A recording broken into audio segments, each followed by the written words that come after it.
하나님의 은혜가 우리 모두에게 있기를 축복합니다. 하프타임이라고 하는 말을 들어보셨지요? 하프타임은 보통 스포츠 경기에서 축구나 농구 또는 럭비, 미식축구 이런 곳에서 중간에 쉬는 시간을 잠깐 갖는 것을 말합니다. 하프타임 본래 종목별로 좀 다르긴 합니다만 축구 같은 경우에는 하프타임이 15분 정도 이렇게 되어지는데요. 이게 아주 중요한 역할을 합니다. 선수들이 쉬기도 하고 또 전반전에 있었던 일들에 대해서 전반전의 상황들을 다시 돌아보기도 하고 무엇보다도 전반전에 했던 것에 대한 전술을 다시 한번 점검해 봐서 후반전에 다시 한번 이루어내는 후반전의 경기를 할 수 있는 일들을 하게 하는 것이 이 하프타임의 일이 될 것입니다. 본래 이 하프타임이라는 게 원래 경기에는 없었답니다. 그런데 1882년에 영국의 FA컵 경기하는 중에 이제 처음으로 이 하프타임이 시작됐는데요. 그 전에 보면 그 전에는 이게 통으로 경기를 했어요. 그러니까 선수들이 너무 지치기도 하고 힘들기도 하단 말이죠. 그래서 중간에 좀 쉬는 시간을 갖자 이렇게 하게. 그래서 그때 처음으로 이제 그 하프타임을 갖게 되었고. 그 시간이 요즘에는 이제 어떻게 되느냐면 중간에 이제 관객들을 위한 공연하는 시간을 갖기도 하고 또 안에서는 이제 그 선수들과 함께 여기까지 어떻게 왔는지 또 다음 후반전은 어떻게 뛸 것인지를 바라보는 시간이 바로 이 하프타임에 일어나는 일들입니다. 여러분, 우리 인생에도 우리의 삶에도 이런 일들이 많이 있습니다. 작은 경기들을 많이 하죠. 하루라고 하는 경기. 하루에 하프타임은 언제예요? 점심시간이 될 수도 있겠고, 제가 볼 때는 이건 긴 시간이나 짧은 시간이나 자기를 돌아볼 수 있는 시간이 될 거예요. 그런데 저는 이 여름에 하나님 앞에서 살 때 우리가 어떤 모습으로 어떻게 서야 될 것인지를 한번 돌아보기를 원합니다. 내가 지금 살아왔던 올해로 따지면 전반전은 어떻게 지내왔을까? 또 남아있는 이 한 해의 마지막은 어떻게 보낼 수 있을까? 하루를 시작했다면 아침부터 중간에 한 번쯤 다시 한번 이 하루를 점검해 오는 시간을 갖는다면 그 시간이 하프타임이 될 겁니다. 우리의 인생도 마찬가지입니다. 어떤 분은 어떤 일을 시작하고 마무리하는 일들에도 또 여러 가지 일들이 많이 있죠. 일터에서도 그렇고 일터를 처음에 가졌다가 요즘에는 계속하는 평생 직장이다 이런 게 많이 없다 그러더라고요. 그렇죠. 그래서 중간에 다시 또 다른 영역에서 또 다른 일을 시작할 수도 있을 겁니다. 중요한 게 있어요. 중간에 분명하게 이 하프타임이 필요하다는 겁니다. 농사를 지을 때도요, 그냥 계속 일만 하면 힘들죠. 근데 중간에 새참 시간이 있잖아요. 새참 시간이 국수 한 그릇 먹는 시간이 사람들에게는 굉장히 쉼을 주는 시간이 될 겁니다. 또 우리에게는 지금 여름날에 보면 휴가를 보내는 시간도 어쩌면 우리가 이 하프타임을 갖는 것과 같은 것이다 말할 수 있을 것입니다. 영혼의 일도 저는 그렇다고 생각합니다. 영혼의 일은 더더군다나 그렇습니다. 우리가 지금 하나님 앞에서 어떤 모습으로 살아왔는가, 또 어떻게 살아갈 것인가. 오늘 본문의 이야기는요, 우리가 잘 알고 있듯이 사도행전의 시작입니다. 사도행전에 이제 제자들과 마가 요한의 다락방에서 120명의 사람들이 모였어요. 굉장히 많은 사람들이 모인 것처럼 보이지만 실제로는 많이 모인 게 아닙니다. 지금까지 예수님을 따랐던 사람들은 무리를 헤아릴 수도 없을 만큼의 많은 사람들이 예수님을 쫓았는데 이제 예수님께서 보이지 않으니까 사람들이 뿔뿔이 다 흩어지고 말았고, 무엇인가 자기의 유익을 위해서, 내가 병만 고치기 위해서, 내가 어떤 것을 해결하기 위해서만 찾아왔던 사람들도 모두 예수님을 떠나고 말았습니다. 그런데 여기 남아있는 제자들, 이들도 마찬가지였을까 하는 생각이 들어요. 마음에 여러 가지 갈등이 있었을 거예요. 120명에 남아있는 사람들 중에는 제자들이 3년 동안이나 예수님을 쫓았잖아요. 그러니까 제자들이 3년을 쫓아다니면서 내가 도대체 지금 손에 남아있는 게 뭐란 말이냐, 무엇이 내가 무엇을 위해 여기까지 달려왔단 말이냐, 이런 허무함과 이런 여러 가지 고민들과 걱정스러운 것들이 그 마음에 아마 가득 있었을 것이라는 생각이 들어요. 그런데 사도행전 1장 4절에 보면 예수님께서 말씀하시죠. 예루살렘을 떠나지 마. 그리고 기다려. 그리고 너에게 성령이 임할 때까지 반드시 내가 약속한 그 성령께서 임하실 때까지 너희는 이곳을 떠나지 말고 이곳에서 있으라고, 머물러 있으라고 말씀하셨습니다. 그 말씀 의지에서 지금 이 자리에 있는 거예요. 그 말씀 의지에서 지금 이 순간을 기대하고 있는 거예요. 중요한 게 있습니다. 제자들이 보기에도, 누가 보기에도 120명의 사람들은 야, 120명이나 남았어, 이 사람 대단한 사람들이야 라고 보지 않았을 겁니다. 120명의 실패한 사람들, 120명의 이제는 패배자들, 그런 사람들만 모여 있는 것처럼 보였습니다. 어쩌면 이 경기는, 이 전쟁은 끝났다고 생각하는 사람도 있었을지 모릅니다. 우리 삶에도 그렇죠. 우리가 삶을 살아갈 때에도, 우리 자녀들을 키울 때에도, 내가 이 한 해를 바라볼 때에도 야, 나는 왜 이렇게 패배하는 거야? 내가 왜 이렇게 어려운 거야? 나는 이제 더 이상 살 수 없는 거 아니야? 여러 가지 생각들이 들 때가 많이 있을 겁니다. 아마 전쟁이 끝났거나 이제는 내가 패한 것으로 끝나버렸던 상황일 수도 있을지 모르겠어요. 그러나 그렇지가 않아요. 왜입니까? 오늘 이들의 120명의 사람들을 위해 다시 하나님께서 완전히 회복해 주시는 역사가 일어나고, 이 일 이후에는 그들을 세상이 감당하지 못할 사람이라고 인정하게 되었습니다. 세상이 감당하지 못할 사람.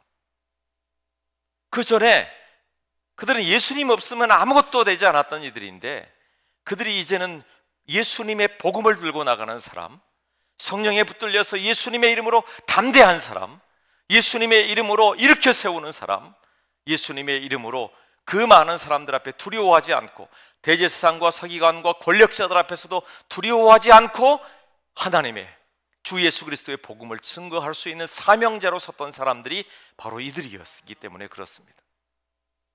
오늘 우리의 모습은 어떤가? 여러분의 마음은 어떠세요? 자, 여러분이 묻겠습니다. 지금 우리가 이제 반년을 지나왔잖아요. 반년을 지나오면서 여러분은 이기고 있어요? 지고 있어요?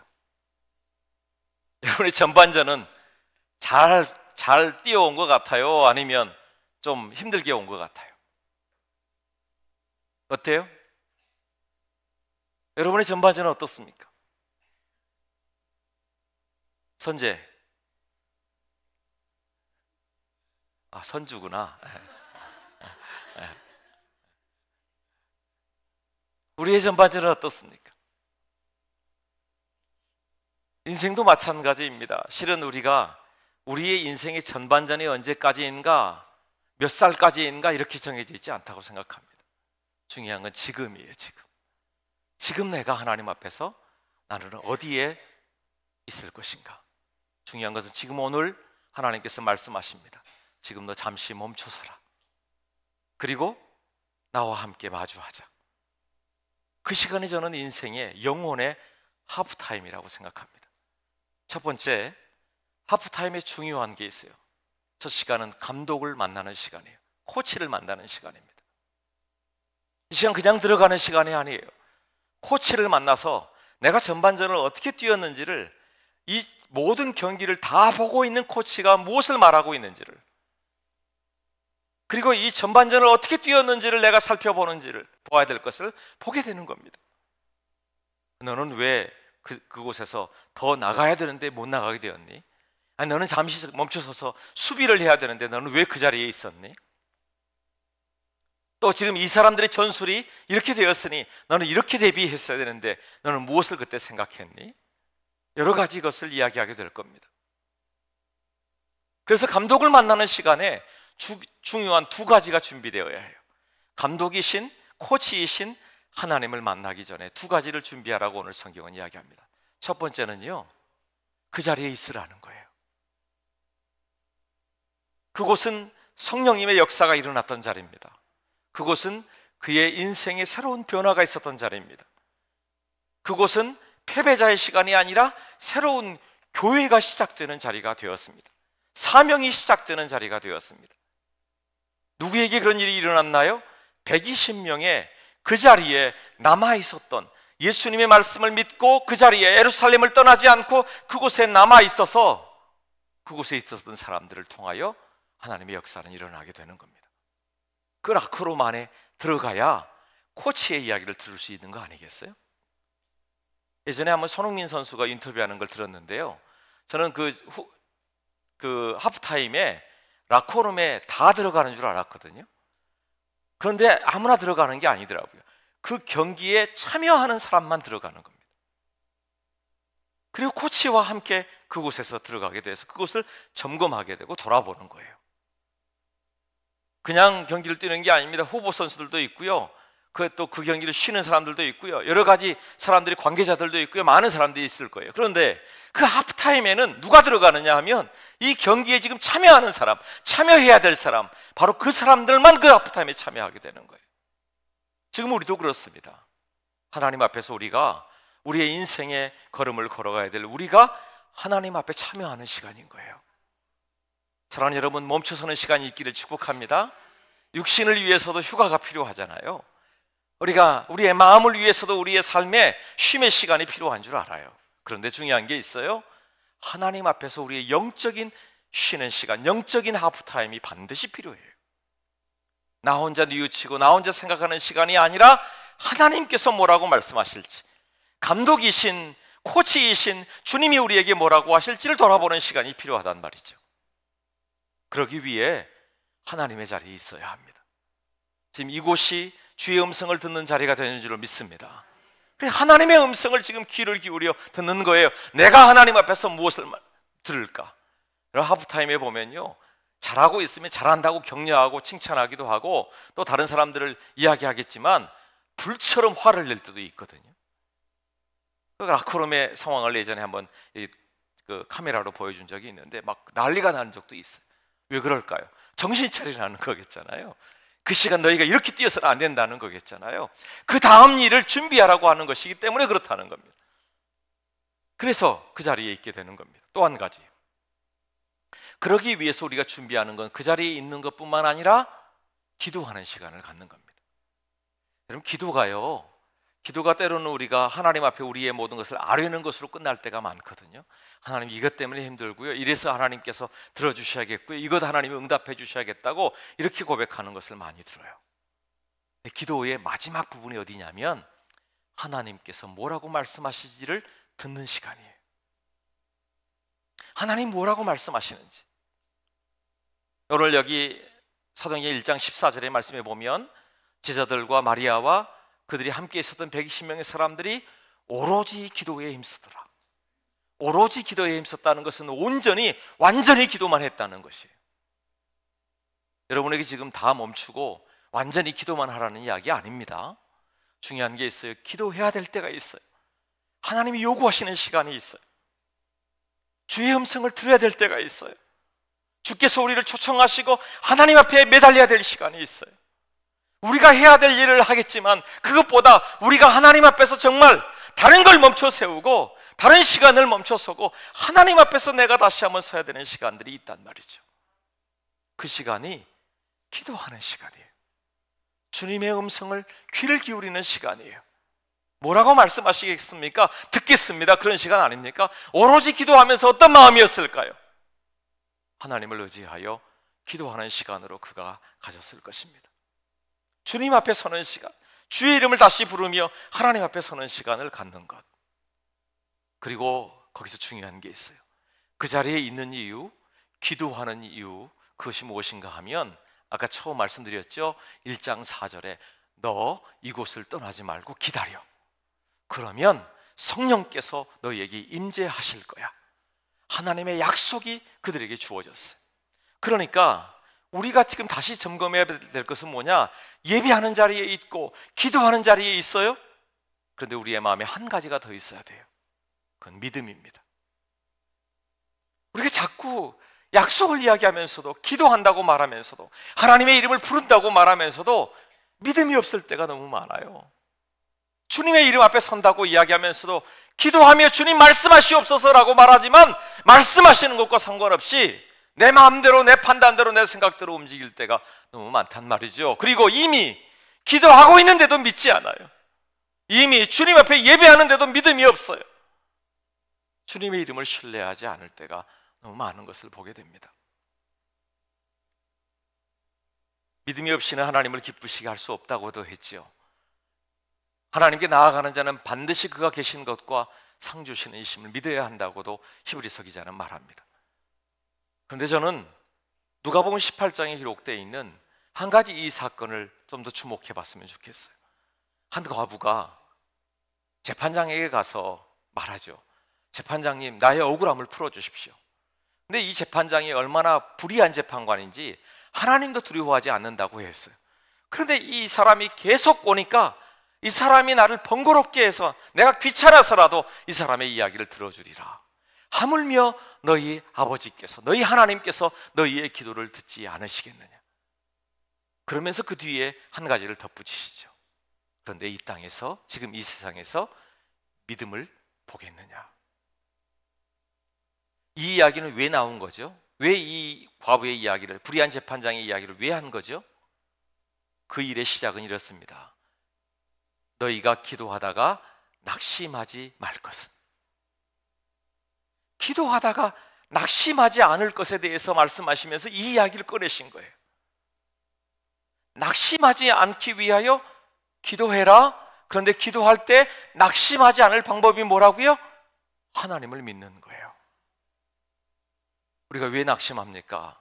왜 기도하다가 기도해도 소용없다고 이야기합니까? 아니, 왜 기도를 해야 된다고 알면서도 기도를 시작하지 않습니까? 알아요, 안다니까요 말하지만 왜 우리는 기도하지 않습니까? 잘 들여다보면 내가 그 자리에 있기도 하고 기도한다고도 말하지만 온전히 하나님을 신뢰하는 믿음이 우리에게 없는 것은 아닌가. 주께서 오늘 우리에게 말씀하시는 음성이 이렇습니다. 내가 너희에게 이르노니 속히 그 원한을 풀어주시리라. 그러나 인자가 올 때에 세상에서 믿음을 보겠느냐. 주님께서 기도하다가 낙심하지 말라고도 하시고 기도를 계속하라고도 하시고, 그리고 요구하시는 게 있어요. 네가 나의 약속을 믿고 기도하라는 것입니다. 두 번째, 감독 만날 준비를, 코치를 만날 준비를 했다면 이제 코치의 이야기를 들어야 되는 거 아니겠어요? 그렇죠? 코치의 이야기를 들어야 해요. 코치가 뭐라고 말하는지, 감독이 뭐라고 말하는지를 들어야 될 겁니다.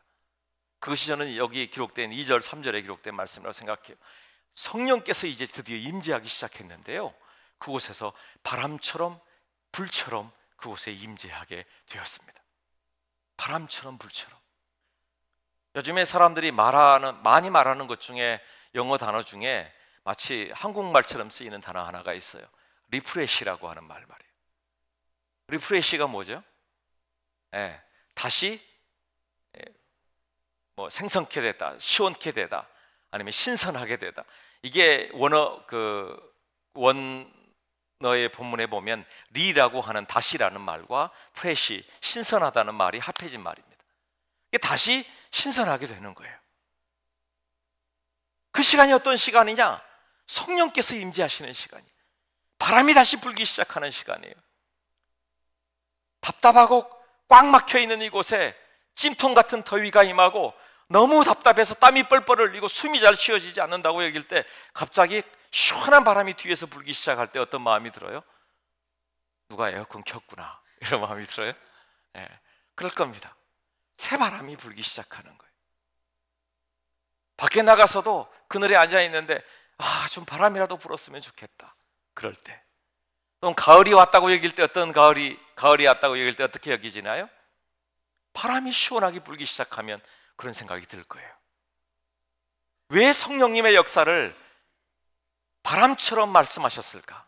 여기서 말씀하시는 바람은요, 마치 창세기 2장에 기록된 말씀처럼 흙으로 사람을 지으시고 그 코에 생기를 후 불어넣으셨던 생기거든요. 생명이에요. 하나님의 살아있는 영이 그곳에 들어가는 것과 같다는 역사가 바로 성령의 바람 같은 역사인 거예요.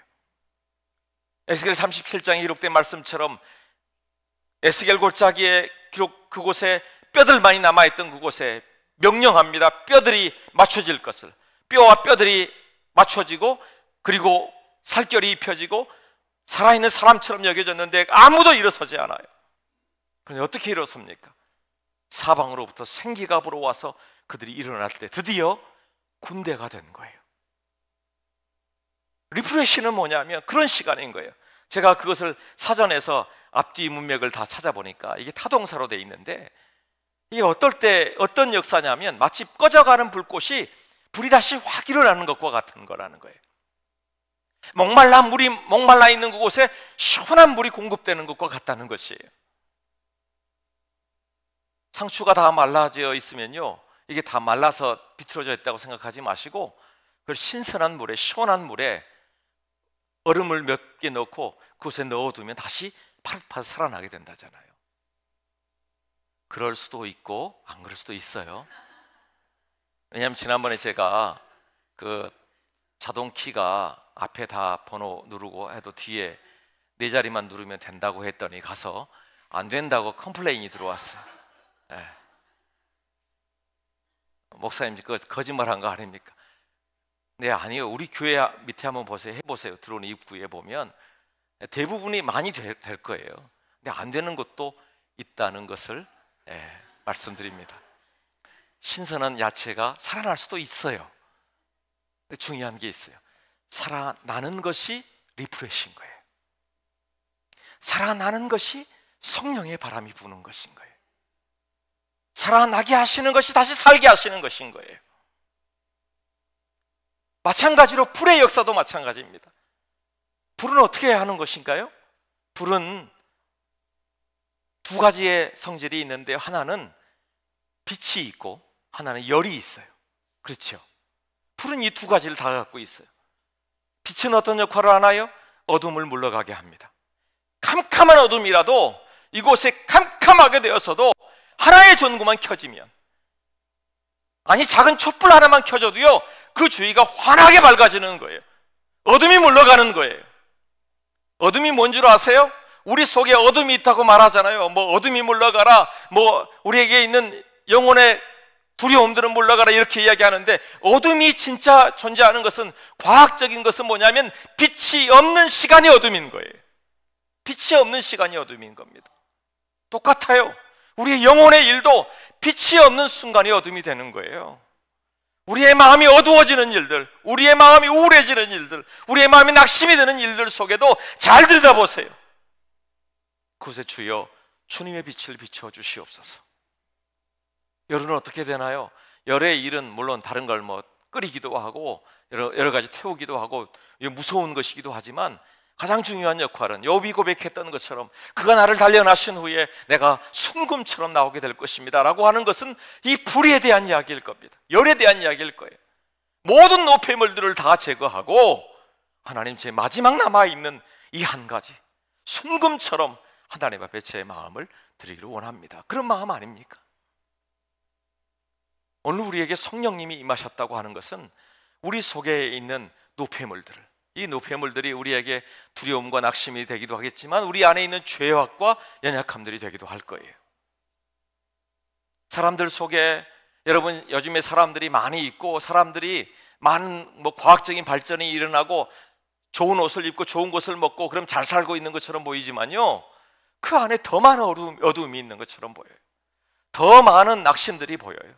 더 많은 힘들고 어려운 것들이 보여요. 성경은 이런 것을 이렇게 말합니다. 그것이 오염된 죄와 같다고. 오염된 시기와 분노와 질투와 교만과 탐욕과 공포와 불안과 절망과 좌절과 미움과 음란과 이 모든 것이 죄와 같다고. 아니, 빛이 없는 곳에서, 생명을 잃어버린 곳에서, 하나님을 떠난 곳에서 시작되었다고 말하고 있는 거예요. 그런데 이 모든 것을 다시 하나님께서 신선한 바람으로 다시 새롭게 하여 주시고, 그리고 순금처럼 우리 안에 있는 노폐물들을 모두 제거해 주시는 은혜가 있게 하실 줄로 믿습니다. 그곳에 하나님의 역사하심이 있는 거예요. 그리고 다시 새롭게 하시는 은혜를 선포하시는 것입니다.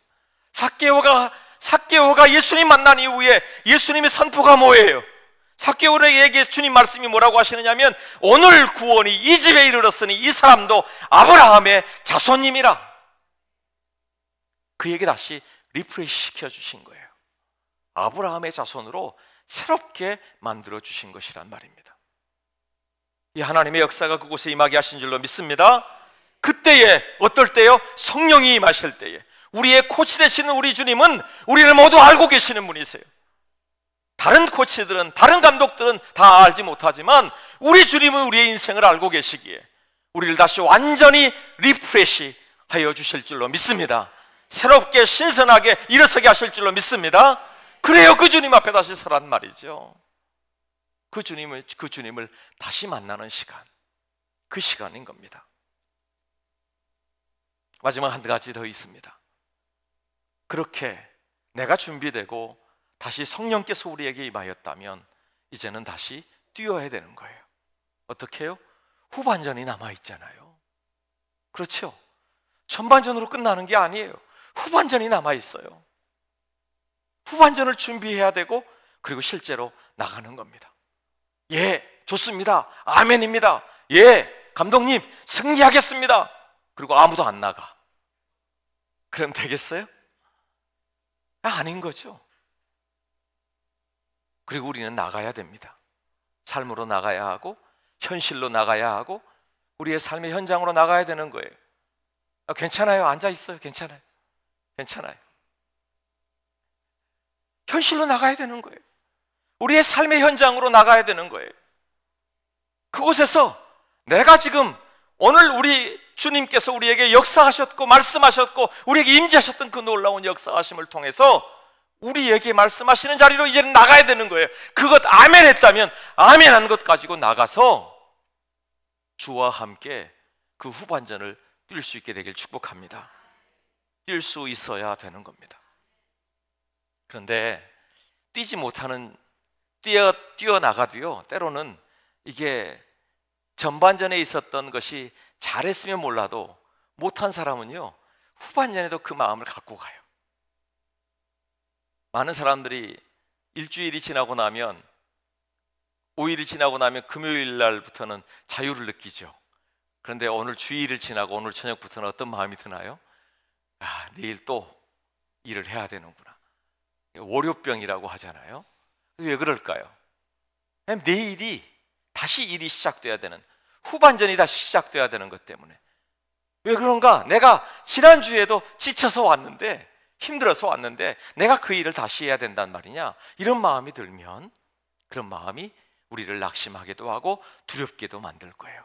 근데 그 두려움이 가져다 주는 것 중에 하나가 염려와 걱정입니다. 두려움은 지금 내게 가져오는 것이 있는 것인데 염려와 걱정은 앞에 있는 것을 가져오는 것이거든요. 내가 앞으로 어떻게 살까? 어떤 모습으로 살까? 내가 이길 수 있을까? 후반전은 역전시킬 수 있을까? 내가 어떤 모습으로 가야 할까? 이런 사람들의 대부분은 그 전에 실패해 보았거나 아니면 내가 지쳐 보았거나 내가 지금 두려워 보았던 사람들에게 주어지는 일들입니다. 그런데 아십니까? 세상에 그러지 않은 사람은 아무도 없어요. 그러지 않은 사람은 아무도 없어요. 주님 앞에 서는 시간, 주의 은혜와 긍휼을 힘입는 시간, 그 시간은 어떤 시간이냐 하면 바로 오늘 나아가 뛰어가는 그 처음 시간이 중요해요. 주님 우리에게 염려하지 말라 하셨죠. 염려라는 말을 원어로 보면 마음이 나뉜다는 겁니다. 왜 염려할까? 성령의 이야기를 듣고 나면 아멘 하고 뛰어나갈 것 같은데 이쪽에서 또 다른 이야기가 들리죠. 야, 너는 할 수 없어. 야, 너 전반전에 지고 있잖아. 너 때문에 네가 실수해서 네가 전반전 골을 먹게 된 거잖아. 그런 마음이 들기 시작하면 얼마나 우리의 마음이 낙심이 되나요? 염려는 그래서 마음이 자꾸 나뉘는 겁니다. 사랑하는 여러분, 후반전이 시작되기 전에 우리의 마음을 하나로 하나님께 향하여 있게 되길 축복합니다. 자꾸 나뉘어졌던 여러 가지 마음들이 한 개, 두 가지로 나눠지는 것만도 아니에요. 세 개, 네 개, 다섯 개로 나뉘어졌는 우리의 마음들을 하나로 모으세요. 그러기 위해 지금 하프타임이 필요한 거 아니에요? 하나님을 향하여 내 마음을 모으겠습니다. 그리고 하나님께 나아가겠습니다. 요즘에 많은 이들이 더 많은 힘든 일들이 있답니다. 고민이 많답니다. 그래서 많이 나타나는 증상 중에 하나가 우울증이고 불면증이고 잠을 이루지 못하는 사람들도 너무 많답니다. 그런 일들을 여러분 많이 걱정하지 마세요. 실제로 잠 못 자는 사람들이 많이 있더라고요. 왜 그럴까 봤더니 그 마음에 여전히 머릿속에도 마음에도 하루의 일들이 아직도 여전히 깨어 있는 거예요. 쉴 수 없는 거예요. 그러니 그 밤에 잠을 이룰 수가 없는 겁니다. 어쩌다 한번 밤새는 거 말고 말이에요. 어쩌다 한번 그런 날 말고 늘 마음에 계속 그런 마음이 쌓여오거든. 다시 우리를 점검해 보십시오. 내가 마음을 어디에 두고 있는가? 내가 어떤 곳에 있는가? 물론 여러분, 그런 일들이 우리의 믿음의 척도와 제가 볼 때는 상관이 있기도 하고 없기도 해요. 나는 믿음이 없어서 잠을 못 자나 보다. 아니에요. 그렇지 않아요. 그렇지 않을 때가 많아요. 왜냐하면 우리 속에 여러 가지 것들이 생각이 쌓이고 또 기도의 제목들에 쌓이고 또 그것을 여러 가지 것으로 해석해야 되는 일들이 많을 때도 그럴 수 있습니다. 또 육체의 변화가 그런 것들을 만들어낼 때도 있습니다.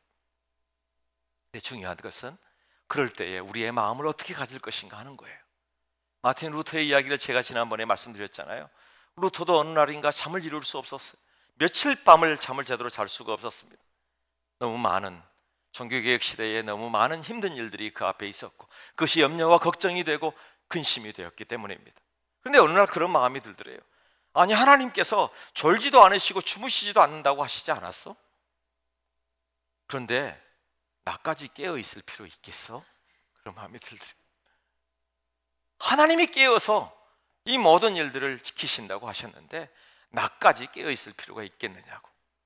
그러면서 하나님께 맡겨드리고 잠을 자게 되었다 하는 루터의 이야기가 있습니다. 잠을 제일 잘 자는 사람이 있대요. 누굴까요? 잠을 제일 잘 자는 사람. 잠을 잘 자는 사람이 누굴까요? 이렇게 바꿀게요. 예은아, 너는 잠을 언제 제일 많이 잤니? 네가 아가할 때. 그래서 네가 기억 못하는 거야.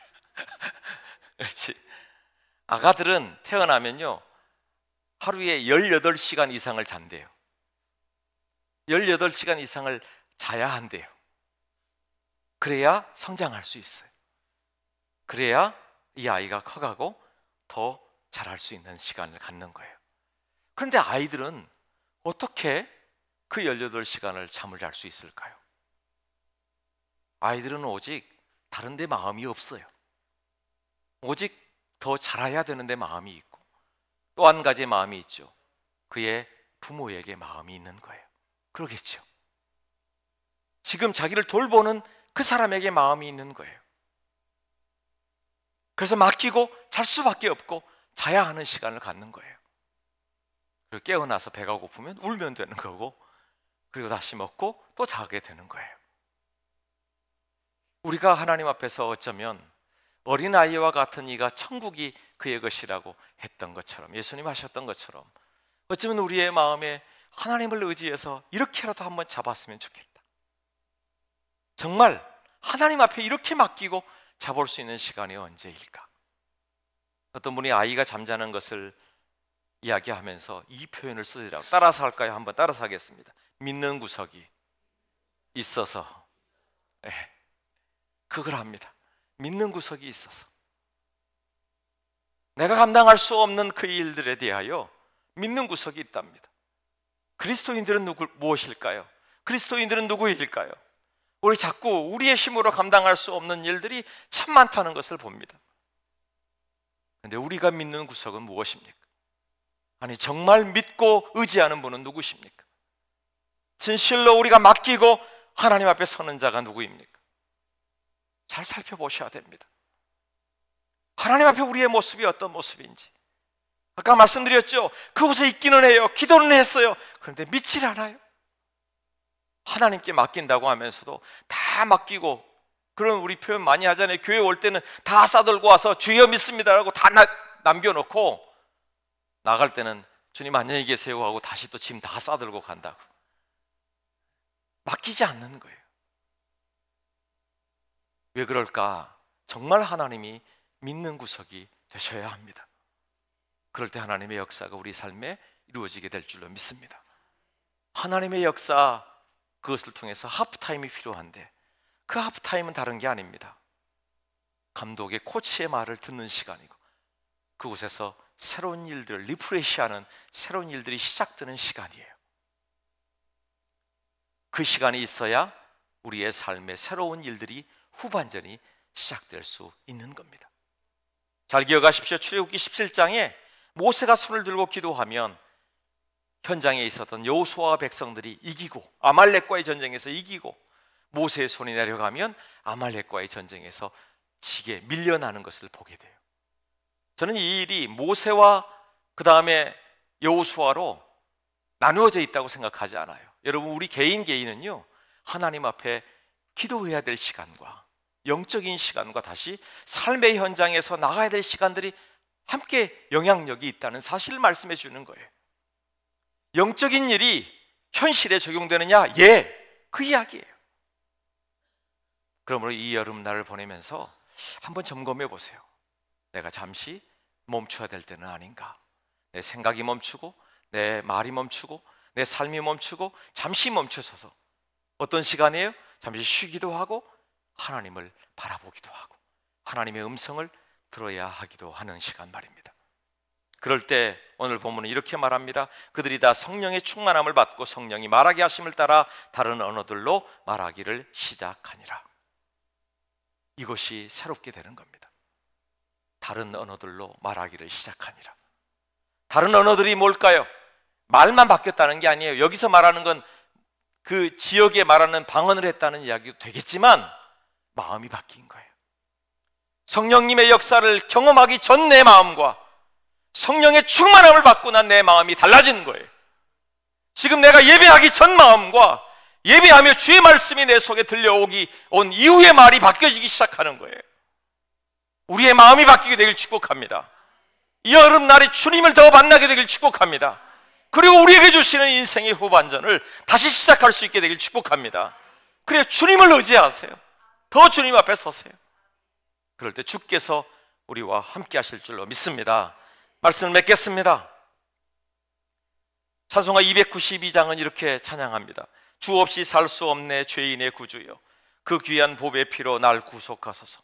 구주의 사랑으로 흘리신 보혈이 내 소망 나의 위로 내 영광 됩니다. 주 없이 살 수 없네 나 혼자 모서리, 힘없고 부족하며 지혜도 없도다.